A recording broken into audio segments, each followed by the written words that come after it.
Hoje eu estou lendo na NVI, tá? Estou lendo na NVI. E eu vou começar aqui com 2 clamores. 2 gritos quase que de desespero. E eu creio que vocês vão se identificar com eles, tá bom? A um eu acho que é muito suspeito, vocês já vão sacar logo quem falou, mas o outro talvez, só se você estudou filosofia. Mas vamos lá. Um clamor diz assim: ah, se descesse uma mão do céu que me livrasse do pecado que me atormenta. E o outro diz assim: miserável homem que sou, quem me livrará do corpo dessa morte? O segundo, se você já veio à igreja há algum tempo, é para você saber quem falou, né? É o apóstolo Paulo. E o primeiro veio de Sêneca. Conhecem ele? Um dos maiores expoentes do estoicismo, um senador de Roma, foi o tutor de Nero. E ambos, quase um Ctrl-C e um Ctrl-V, ambos estão experimentando e exprimindo uma angústia humana. Uma experiência universal que todos nós temos. E eu estou me referindo aqui a um conflito entre o que você sabe e o que você faz. Já experimentou esse conflito? Você sabe o que você tem que fazer, mas você acaba fazendo outra coisa. O conflito entre aquilo que você deve e aquilo que você deseja. Mulherada sabe o que é brigar para fazer uma dieta, né? Aquele brigadeiro sobrando ali na mesa. E a gente está indo leve porque a mensagem hoje não vai ser nada leve. O conflito entre a sua consciência e a sua vontade. Ou como Freud batizou, entre o ego e o superego. É um drama que atinge ateus e atinge crentes também. Então, se você ainda não sentiu isso na sua pele, experimente fazer uma dieta para você ver. Você ainda não sentiu isso na sua pele, tenta fazer um jejum. Fique diante de uma tentação e você vai ver esse conflito aparecer e surgir. Mas tudo bem que nós, cristãos, antes a gente lutava para não fazer o que era errado, certo? Antes de você se converter, você lutava para não fazer o que era errado. Só que agora a gente luta para fazer o que é certo. Em ambas as situações nós não estamos conseguindo. Lembra do clamor de Paulo? O bem que eu quero não faço. Ele queria fazer o bem. É um apóstolo, um homem cheio do Espírito. E ele não conseguia fazer. E a hora que eu vejo, já fiz o mal. E a gente, isso aí é antes da conversão, ele está só contando o testemunho dele. Não, irmãos. Era uma experiência atual de Paulo. O clamor de Sêneca a gente até entende. Ele é um estoico, ele é um filósofo. Ele não conhece o evangelho. Mas o clamor de Paulo parece que a conta não fecha. Causa um estranhamento. Como assim agora que a gente é cristão, a gente experimenta o fracasso tentando fazer justamente o que Deus mandou? Irmãos, a coisa é mais grave ainda, o buraco é mais embaixo, porque a gente não está errando por ignorância. Eu não sabia. Eu vacilei porque eu não conhecia o mandamento. Não. A gente está errando mesmo sabendo que é errado. A gente está errando mesmo sabendo e já tendo quebrado a cara muitas vezes. Você repete o erro, você já experimentou as consequências dolorosas daquilo, já viu o boleto chegar na sua vida, no seu casamento, com os seus filhos, mas você vai lá e faz de novo. Erramos não só assim, mas erramos depois de ter orado, erramos depois de ter jejuado, erramos depois de ter jurado de pé junto que nunca mais a gente ia fazer aquilo. Duvido que alguém aqui lá, só você e Deus no seu quarto, você não fez uma oração assim. Senhor, nunca mais eu vou fazer isso. Eu prometo. Então por que a gente continua cometendo os mesmos erros? Se a gente sabe, se a gente já quebrou a cara, se a gente tem praticado as disciplinas espirituais, por que a gente continua buscando prazer nessas coisas que a gente sabe que é errado? Nos prejudicam e mais, tem machucado as pessoas ao nosso redor. Tem ferido elas. Então essa realidade que a gente experimenta, ela confunde não só o novo convertido, mas também os veteranos da fé. É uma experiência com o novo convertido, às vezes ele não entende, ele se vê, opa, o que está acontecendo aqui? Não está entendendo nada. Mas ela atinge inclusive o gigante espiritual como Paulo, o velho de guerra. E ela não gera só culpa, pelo fato da gente não estar conseguindo. A consciência não é atingida apenas. Nós acabamos tendo uma crise de identidade. Afinal, quem nós somos? Crentes ou hipócritas? Vítimas ou vilões? Ou como um amigo meu me disse uma vez, com lágrima nos olhos numa mesa, fazendo uma confissão: Zen, quem sou eu? O médico ou o monstro? Então, se você é cristão, se você quer fazer o que é certo, se você quer melhorar, se você quer agradar a Deus, por que você não consegue? Se a Bíblia diz que Jesus nos libertou, por que a gente continua preso a esse ou aquele pecado? Será que a gente está condenado a uma luta contínua que ocorre dentro de nós, do nosso coração, sem uma solução em definitivo? Que a psicologia diz isso. O ego e o superego vão brigar para sempre e não tem uma solução definida. Mas o Evangelho, ele diz a mesma coisa? Ele reforça? Por que você continua perdendo a sua luta contra o pecado, apesar de tudo que o Evangelho promete? Então eu quero que você abra a sua Bíblia em Gálatas, capítulo 5, nós vamos ler dos versos 16 a 26. Gálatas, capítulo 5, versos 16 a 26.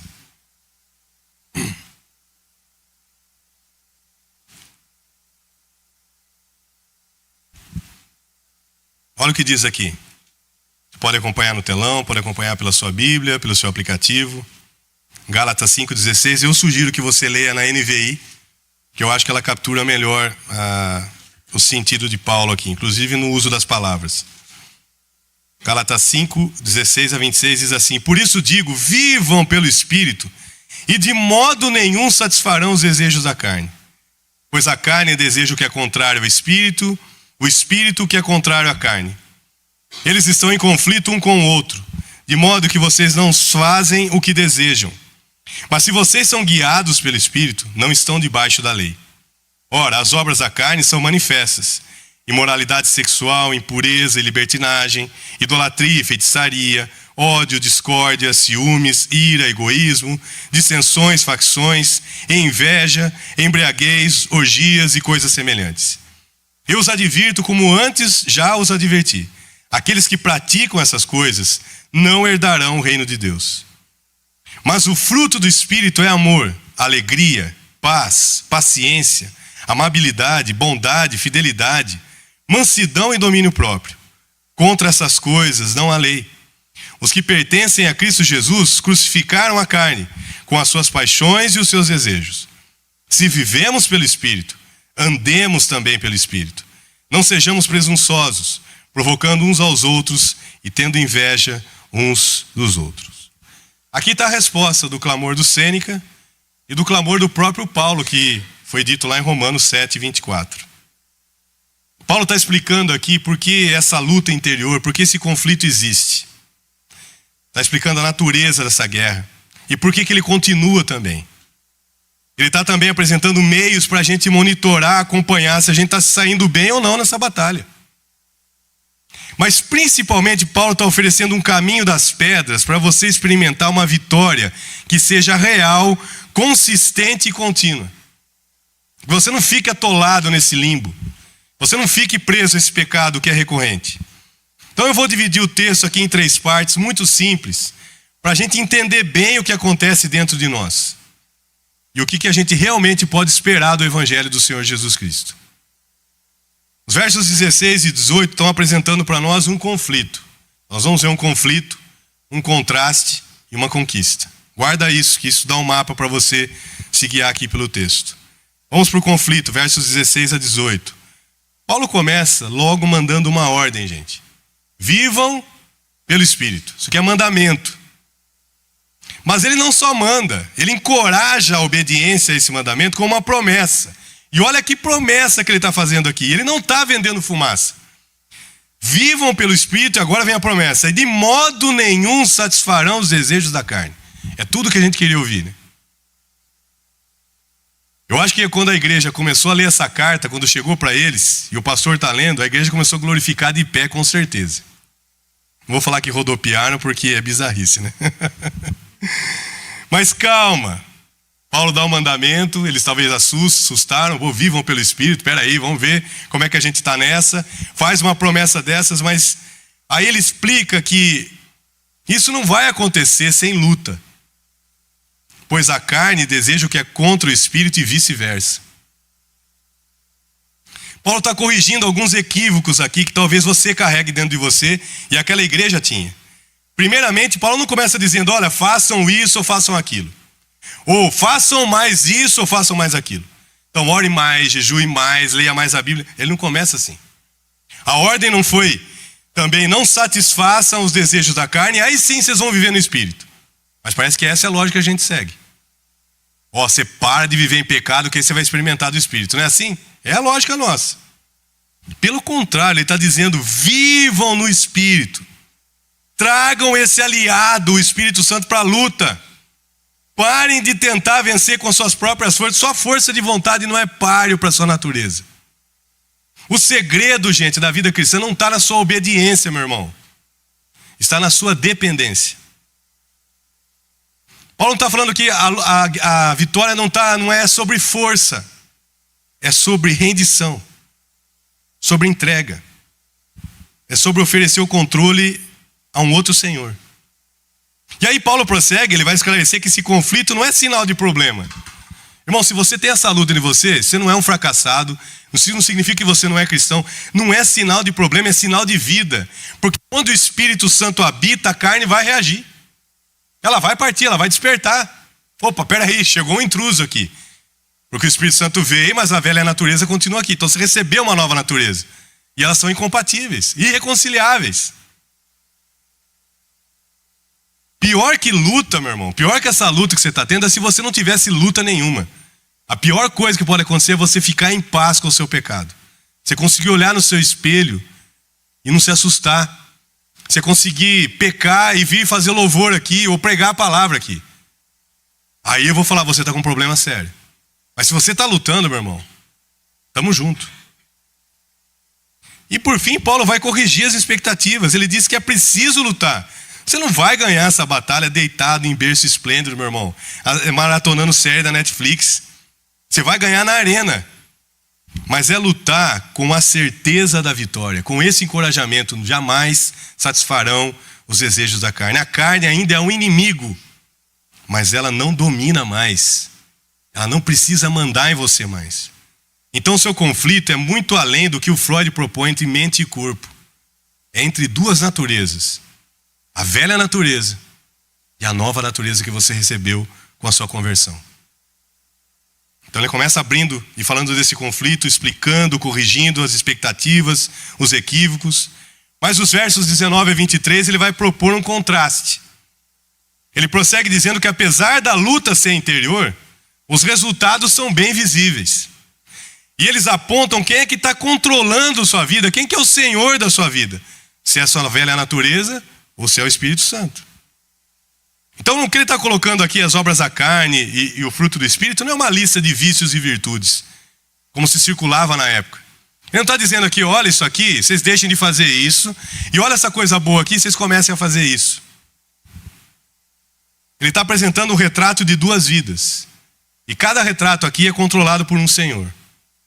Então Paulo quer que a gente verifique quem está dominando e controlando a nossa vida, o nosso coração. Quem é que está ganhando nessa batalha? Então ele nos força a olhar para essas duas realidades, para esses dois retratos. Então dá uma observada aí, vamos monitorar a sua vida, vamos monitorar a nossa vida. Olha os seus desejos. Eles estão descontrolados? Imoralidade, embriaguez, coisa está desandada nessas áreas da sua vida? Observe os seus relacionamentos, eles são marcados por paz ou beligerância? Sua relação com os outros é tóxica? É uma relação pacífica, harmoniosa?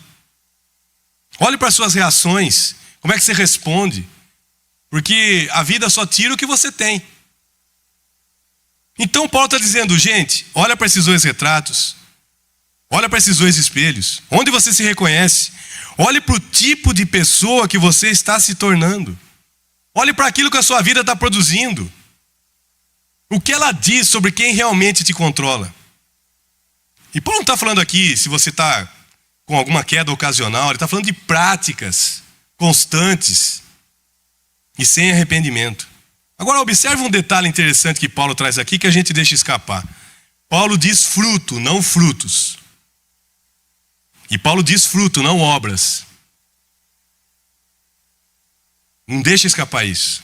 O que ele quis dizer? Ele está dizendo que essa vida de Deus em nós, pelo Espírito Santo, não é produzida por nosso esforço. O fruto não é fabricado, ele é cultivado.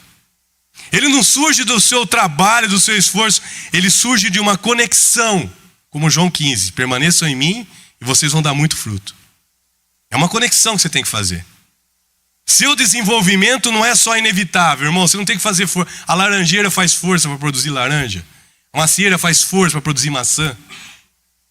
É inevitável que esse fruto vai surgir dela. Mas ele está dizendo, o desenvolvimento desse fruto não é só inevitável se você é um cristão. Ele é gradual, então tenha paciência. As coisas não surgem, não são instantâneas, imediatas. O fruto ele vai, se desenvolvendo. Mas não é só inevitável, gradual. Ele está dizendo, gente, é integral. E é aqui que a coisa pega. Não adianta você dizer que é alguém pacífico. Mas eu sou um cara calmo, eu sou pacífico. Eu não perco a cabeça, eu não perco o controle. Se você não ama. Não confunda o que é algo da sua educação ou personalidade com a virtude do Espírito Santo. É muito fácil você confundir isso. Uma sombra com uma virtude real. Então, ou você tem tudo que está aqui do Espírito, paz, paciência, domínio próprio, ou você não tem nada. Porque é como uma mexerica, meu irmão. É fruto, não frutos. Se o Espírito nos controla, você pode esperar que as suas emoções vão ser transformadas, suas relações vão ser transformadas, e seu caráter vai ser transformado. Paulo está propondo isso para nós. Monitore, acompanhe, veja quem está saindo bem nessa batalha aí. Mas ele termina nos versos 24 e 26 dizendo, há uma conquista. Depois de ele explicar a natureza da batalha, de ele oferecer os meios para a gente monitorar os resultados, ele fala, olha, agora chegou a hora da receita da vitória. Talvez ele chegou a esse ponto da carta e os irmãos se assustaram. Falaram, rapaz do céu, não tem nada do Espírito em mim. Tem só obra da carne. Briguei com a esposa, bati no filho, saí na mão com o patrão. Talvez os cristãos ficaram assim, e agora, o que eu faço? Falo, calma, Paulo vai dar a receita da vitória. Ele não quer que a gente pense que a vida cristã é um cabo de guerra eterno. Que no máximo, a gente vai conseguir um empate entre a carne e o Espírito. O Espírito não é que nem os santos, irmãos. Quem lê, entenda. Ele reforça mais uma vez que a vitória não vem de você colocar mais regra na sua vida, ou de você fazer mais esforço, porque essa matemática, mais regras, mais esforço, vai produzir, sabe o quê? Mais culpa, mais frustração. Nesses versos ele diz que há um fato a ser lembrado: aqueles que são de Cristo. Lembre-se disso e não se esqueça disso. Aqueles que são de Cristo crucificaram a carne. Você foi comprado por um bom preço. Você custou o sangue de um Deus. Lembre-se a quem você pertence. Então ele faz, lembre-se disso. Tragam à memória quem vocês são. Vocês não são o seu passado, vocês não são sua fraqueza, sua última queda. Você é de Cristo. Não é quem você é, a quem você pertence que importa. E ele diz, olha, há uma lógica que você deve assumir. Se você vive pelo Espírito, se o Espírito está em você, se ele habita em você, se você experimentou o novo nascimento, então agora você pode andar no Espírito. Essa é a lógica. E ele diz, olha, toma cuidado porque tem uma atitude que vocês têm que repudiar: a vanglória. Aqui está o mapa da mina, aqui está o segredo da vitória, e daqui a pouco a gente vai entrar em mais detalhes sobre isso. Então o texto está nos apresentando isso. Há um conflito, não se assustem, não estranhem. O Espírito habita em você, a carne vai reagir mesmo. Só corrijam as expectativas e os equívocos. Há um contraste. Olhe para cada espelho e vê onde é que você se encaixa, com o que você se identifica mais. Mas não se desespere se você se identificou com as obras da carne. Olhe para a conquista final. 3 passos simples que Paulo está trazendo para nós. Mas vamos colocar em prática aí. Agora que é a hora da onça beber água. Como que eu faço isso? O que significa viver pelo Espírito, ser guiado pelo Espírito, andar no Espírito? Porque vamos falar, irmãos, sejam honestos, toda essa linguagem aqui parece muito distante da nossa segunda-feira, não é? Andar no Espírito.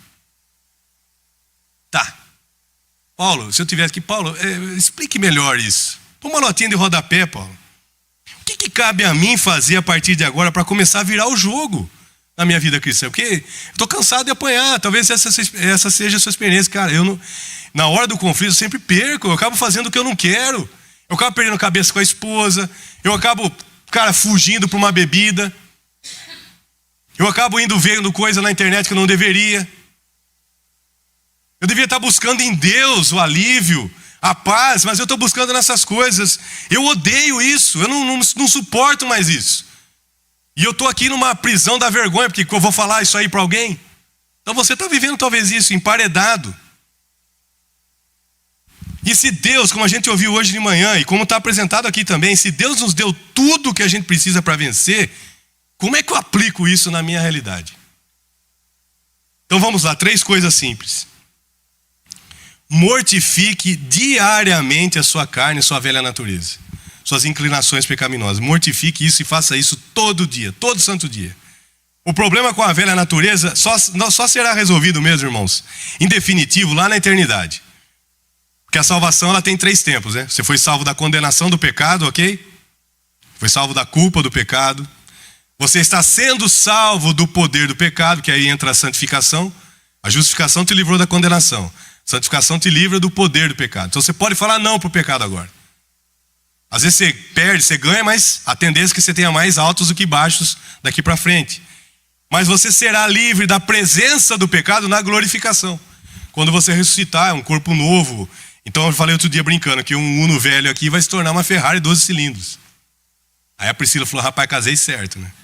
Porque ultimamente nem cabelo tá tendo nela não. Olha a situação que tá aqui. Mas a carne pode gritar, espernear, feito uma criança birrenta, mas ela não pode mais dominar você, porque você crucificou ela. Repito, ela ainda é um inimigo, mas ela não tem que ser seu senhor mais. Ela vai lutar, ela vai tentar você, ela vai gritar, mas então você não pode dar mole. Você não tem que negociar, você não tem que fazer concessão. Ah, é só essa vez. Não, essa aqui é a última vez. Ah, é só uma olhadinha. Não pode, irmão, crucifica esse negócio. Não é tarefa de um dia ou de vez em quando, é algo diário. Não é algo que Deus faz por nós, agora é a hora que você tem que fazer. É a hora que você faz algo com Ele. É sua responsabilidade. Paulo poderia ter escolhido também qualquer outra palavra, né, irmãos? Mas ele preferiu escolher essa palavra crucificar. Sabe por que ele escolheu essa palavra? Para lembrar você do que Cristo já fez por você. Fala de cruz, imediatamente já vem o que Jesus fez por nós. Então ele está dizendo, galera, vocês estão apanhando aí do pecado? Vocês estão ainda querendo brincar com ele?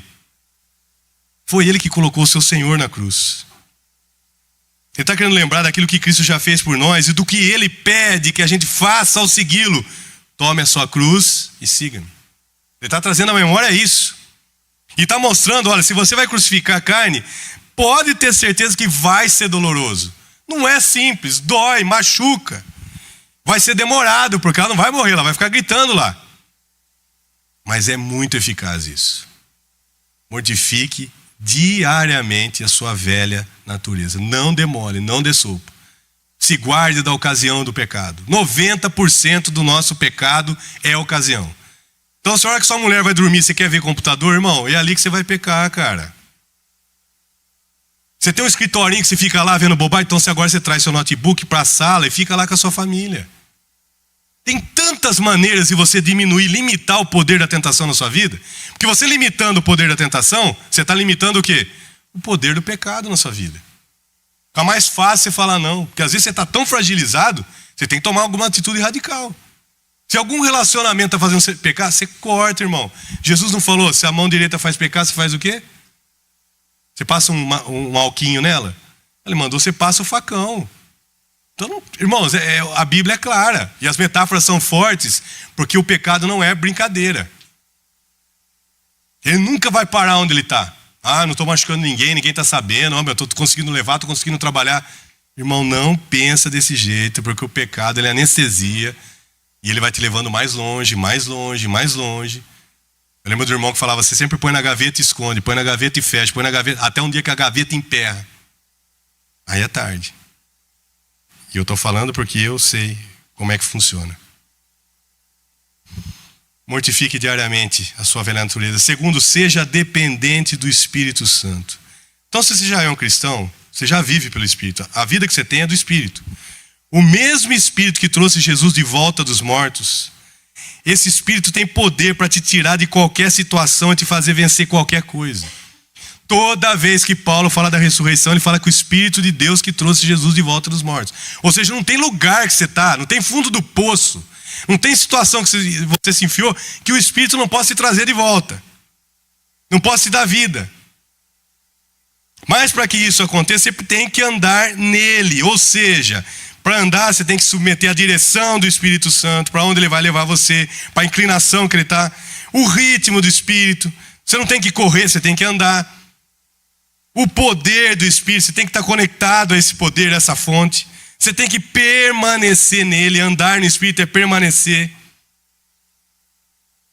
E o poder do Espírito, irmão, não é como uma bomba de gasolina que você passa de vez em quando para encher seu tanque. Aí, domingo eu vou lá e encho o meu tanque, semana inteira eu vou lá, vou poder rodar bonito. Não é assim. Não é assim que funciona. Qual é o segredo da árvore do Salmo 1? Por que aquela árvore do Salmo 1, ela produz fruto? Qual é o segredo do candelabro de Zacarias 4? Esse já quase ninguém sabe, né? E qual que é o segredo do ramo de João 15? É a posição, a conexão e a permanência. O segredo da árvore não é que ela é uma árvore que ela, deu certo, o DNA dela é tudo de boa, ela está plantada junto às águas. É a posição dela que importa. É a posição que faz ela frutificar. Ela está perto. Zacarias 4 vai mostrar 2 candelabros que vão ser alimentados por um tubo, pelo azeite do Senhor. Duas oliveiras, né? Que vem alimentando aquele candelabro para ele manter a luz acesa. O azeite vai entrando ali, o combustível vai entrando. Mas eles estão conectados, não é só encher, não tem reservatório, não tem tanque.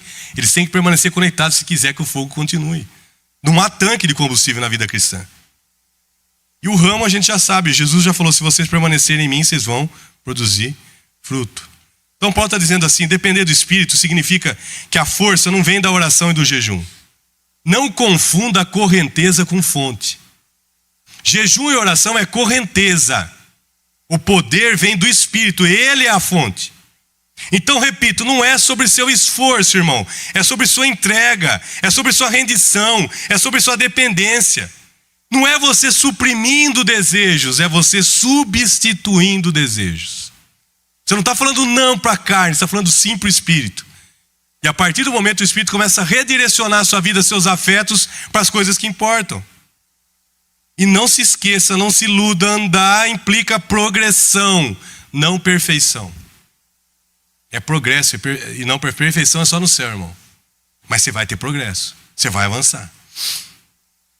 Esse é o segundo passo. O primeiro é mortificar diariamente a nossa natureza pecaminosa. O segundo é depender do Espírito, se conectar a Ele.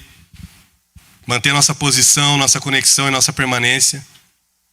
Mas em terceiro lugar, se você quer vencer a luta interior, se você está cansado de perder para o pecado, permaneça na humildade. Paulo conclui a sessão e parece que está meio fora do que ele está falando. Ele está dizendo assim, olha, andem no Espírito e tal, mas ele termina com uma advertência, sabendo que alguns iam se tornar presunçosos, porque é o que acontece com a gente. A gente começa a depender do Espírito, começa a experimentar a santificação, a gente vai melhorando, a gente vai vencendo, e aí a gente vai ficando cheio de si. Aí você começa a olhar para o irmãozinho que está errado, falando, esse aí nunca foi crente, sempre suspeitei, você é um pilantra, você é um picareta. Aí você começa a se achar o rei da cocada preta, meu irmão. E essa é a grande sacada do diabo, que você se encha de vanglória. Você começa a experimentar a vitória, se tornar mais santo. Aí é só vitória. Não, Paulo está falando, não é assim não. Cuidado, porque vem Satanás para tentar você, o orgulho por causa de estar vencendo. Cuidado para não se achar superior, mais santo que os outros. Isso vai acontecendo gradualmente, porque Paulo falou, não se tornem presunçosos. E essa é uma tentação constante para todos nós. É muito fácil presumir que porque a gente é de Cristo, a gente sempre vai dizer e fazer a coisa certa. Paulo está alertando os leitores e a todos nós hoje aqui. de que crentes podem também sofrer com confiança excessiva e acabar caindo. Então a humildade vai preservar e manter sua vitória.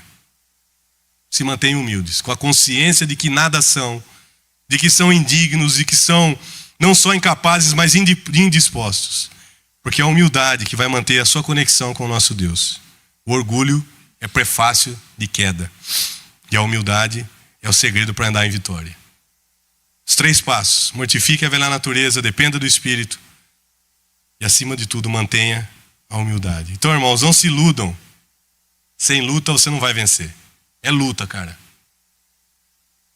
Mas não desanimem, porque se a luta é contínua, a vitória também é real. Há um encorajamento do Senhor aqui para nós. Vocês não precisam ceder. O conflito é inevitável. Desde que você se converteu, você nasceu de novo, começou essa guerra. E vai terminar só na hora que você descer a sepultura. Mas o contraste precisa ser evidente entre as obras da carne e o fruto. Você tem que olhar para um e para o outro e falar: não, eu sou isso, eu não sou aquilo. Mas não esqueça que a vitória também é muito acessível. Então lute, monitore os resultados e siga sempre dependendo do Espírito Santo. Lembre-se que você pertence a Jesus. Você é de Cristo e não dos seus desejos. Você é propriedade exclusiva dele. Você é dele. E isso muda tudo. Não importa o quanto você está errando hoje, o quanto você está afundado em pecado. Você é do Senhor Jesus Cristo. Comprado e lavado pelo seu sangue. Então você vai sair dessa. Lembre-se que você pertence a ele, não aos seus desejos. Nisso está a sua força para se levantar e a sua esperança para continuar lutando, mesmo que os resultados iniciais não sejam os esperados. Gente, repito, nós temos tudo o que a gente precisa para vencer. Você tem a obra da cruz. Seu Deus morreu por você, tomou o seu lugar, assumiu a sua morte para que você pudesse viver a vida dele. Nós temos a obra da cruz, nós temos o Espírito Santo como nosso aliado, Deus habitando em nós, o Deus Todo-Poderoso. E nós temos a orientação da sua santa e bendita palavra. Nós não estamos no escuro, nós sabemos o que precisamos fazer. Então, meu irmão, seu temperamento não é mais desculpa. Seu trauma não é mais motivo para você cair. Seu ambiente não é mais problema para você se manter em pé. Então lute com a coragem de quem pertence a Jesus. Lute com a fraqueza de quem nada pode. Mas lute principalmente com a submissão de quem sabe quem tem que estar no comando. É o Espírito do Senhor Jesus Cristo. O Espírito Santo, o Espírito de Deus, o Espírito Consolador. É Ele quem tem que estar no comando da nossa vida. Você não segue o Espírito como num comboio. Não é um comboio. Você está conectado a uma locomotiva. A força vem dele para te puxar. Deixe ele dirigir sua vida. Se conecte a ele. E ele vai te levar para onde você precisa. Principalmente te tirando dessa situação que você se colocou. Amém? Vamos colocar em pé. Vamos ter uma palavra de oração.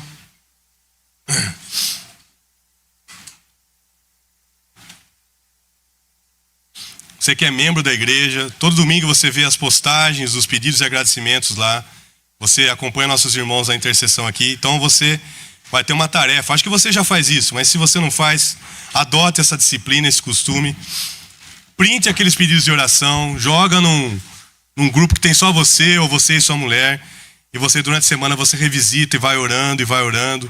Temos a mãe da nossa irmã Jura também, precisando das nossas orações. Irmãos que estiveram no hospital ontem e alguns pedidos que foram feitos também.